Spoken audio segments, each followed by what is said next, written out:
In Adopt Me, we're very used to making our mega neons just by doing a few quests. Depending on the pet you choose, you might face some difficulties and it can take a consistent amount of time to complete your mega. In this video, let me show you some effective tips that will help you make mega neons quickly. But before this video starts, if you want us to become a really big community on this channel, give it a thumbs up and subscribe if you haven't already.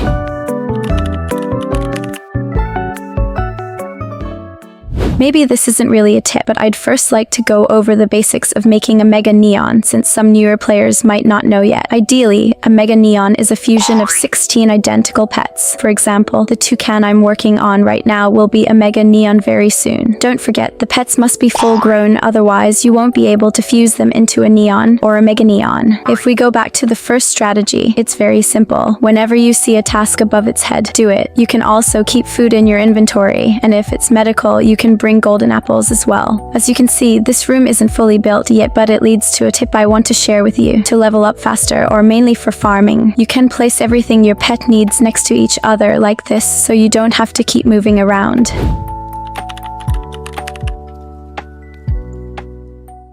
Alright, now we can move on to the second tip, which I find very interesting. For this one, you will need an alternate account, or several if you can. What's really useful today is that we now have a kind of pet house, so it makes things a lot easier. What's even better is using it with your main account and also with your alternate accounts, which is much more efficient, and that's what I'm going to do. I'm going to trade with my second account and give it the pet I want to raise. From this point of view, you'll be able to see for yourself that I'm going to place it in this pet house so that both of my accounts can raise 8 pets at the same time. So basically, this technique is quite simple on its own. I think it's one of my favorite methods for leveling up my pets, but the next tip is also really interesting.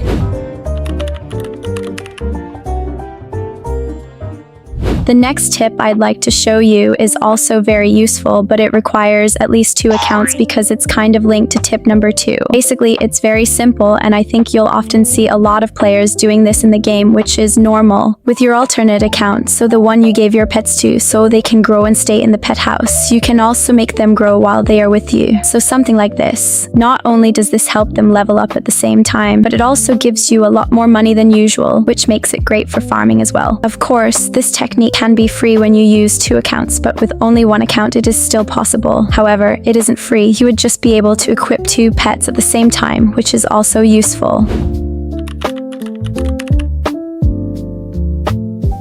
The next tip is what I would call a very effective technique, but it requires a lot of the necessary item. What I'm saying might sound a bit unclear, but you'll understand. Even though this has existed for quite a while, since the friendship update, we can say that it became more relevant. We can now get potions that help your pets grow faster. For example, I currently have a lot of potions with me, and my pet is almost full grown, so I'm going to use a weaker potion. With these potions, you can use a lot of them, which can be really useful if you want to get your pets to full grown faster.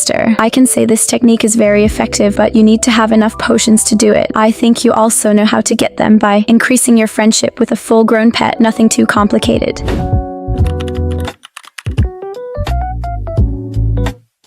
Finally, let's move on to the last tip of this video. This one can also be useful, but it requires a lot of patience depending on the pet you're looking for. For example, if you want to make a mega neon toucan but don't have them full grown, or don't have enough, you can trade with other players. It's recommended to go into trading servers where you'll have a better chance of finding what you need. What you can do is try to find pets that are already full grown, so you won't have to level them up yourself. And if you want to highlight what you're looking for, you can always mention it in your journal or even in your username, however you prefer. So, the video is coming to an end. I hope this video helped you with your future pets that you're going to grow. If you enjoyed this video, don't hesitate to subscribe and like for more Adopt Me content. Let me know what you think in the comments as well. Bye bye!